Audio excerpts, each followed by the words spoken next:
Dear prescription drug patients, you are about to get your first lesson on why prescription medicines are so much higher in our country than the rest of the world. You are about to learn about something that exists only in our society, a middleman that makes huge profits on prescription drugs while providing no benefit to patients. Their names are Pharmacy Benefit Managers, or PBMs. We believe a better term for them is profiteering by middlemen. We will start with a multi-part series by giving you a basic grid that will give you the foundation of what is wrong with our current healthcare system. We start with the 4 basic steps of every prescription medicine. 1. Research and development. 2. Manufacturing. 3. Distribution and logistics. And 4. Patient interaction, or retail. Let's start with research and development. For prescription medicine to get to market, it starts with a company or university taking a risk by investing hundreds of millions of dollars in doing research and development. Once developed, the drug has to go through a thorough and exhaustive regulatory process that can take several years. Finally, if the drug passes all the regulatory hurdles, then it is approved by the United States Food and Drug Administration. Next up, we have manufacturing. Once a drug is approved by the FDA, it must be produced in a facility also approved by the United States Food and Drug Administration. Next up is distribution and logistics. Once a drug is manufactured, it is transported from a manufacturer, then, most often, through a wholesaler, then to a retailer, and then to you, the patient. This brings us to patient interaction and the retailer. This is where a patient receives a medicine to ingest or utilize. This can be from a face-to-face interaction with the pharmacist or receiving it in the mail.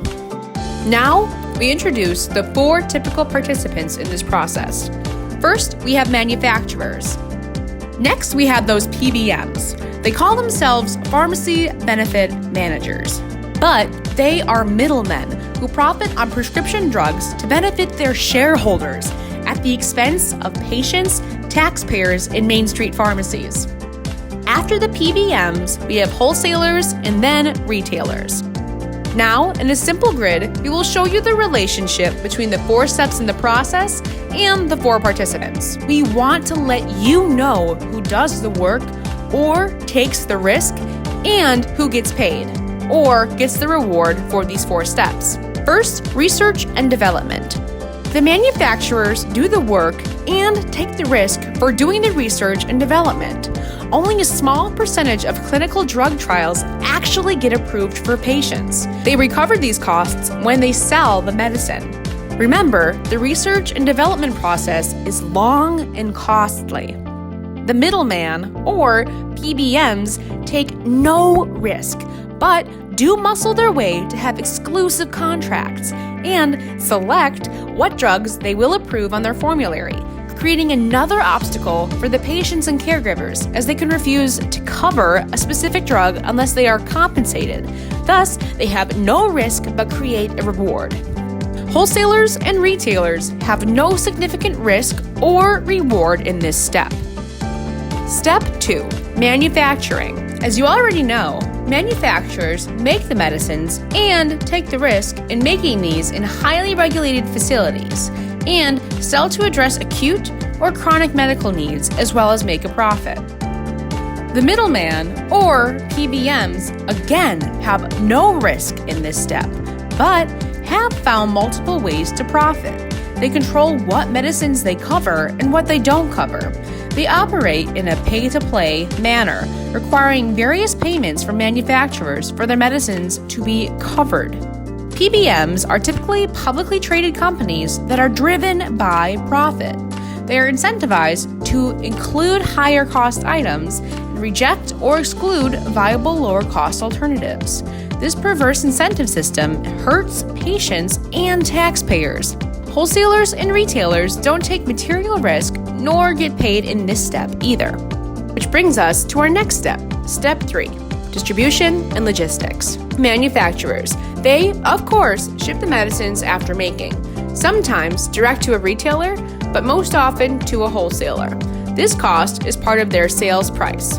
Next is the middleman or PBMs. They don't ship or receive anything, but they impact logistics as they charge pharmacies additional fees and incentivize or penalize based on the products they prefer.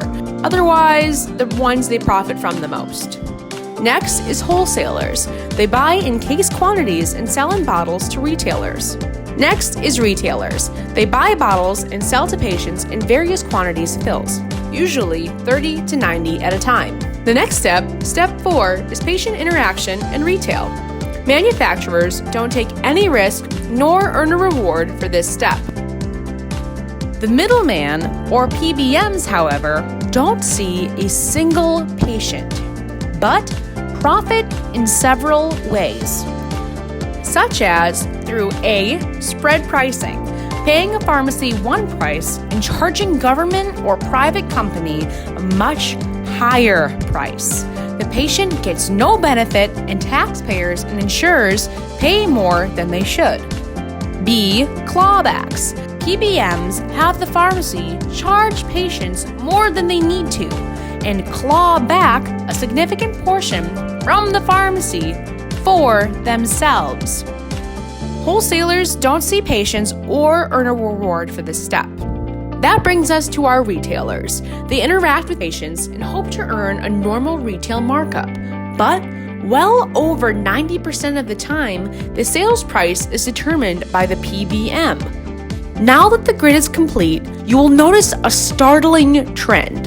The middleman, or PBMs, have no risk throughout the process, but have found multiple ways to profit, clearly adding to the cost and system and creating a perverse environment.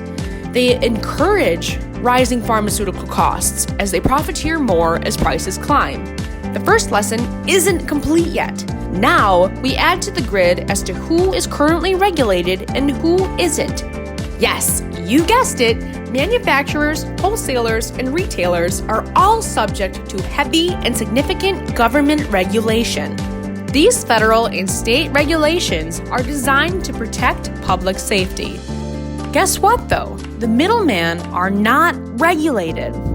Are we done with the lesson yet? No! PBMs may not be regulated by the government, but they impose their own requirements on everyone they do business with. The goal is to maximize returns for their shareholders without regard for how these added requirements impact drug costs and access for patients. We will discuss all of the additional requirements PBMs use throughout the prescription drug supply chain that add cost and diminish patient access to drugs. Now, it's time for a quiz. True or false? PBM middlemen exist to keep the cost of prescription drugs as low as possible for patients. The answer is false. PBMs exist to make profits for their shareholders. Let's try another. True or false?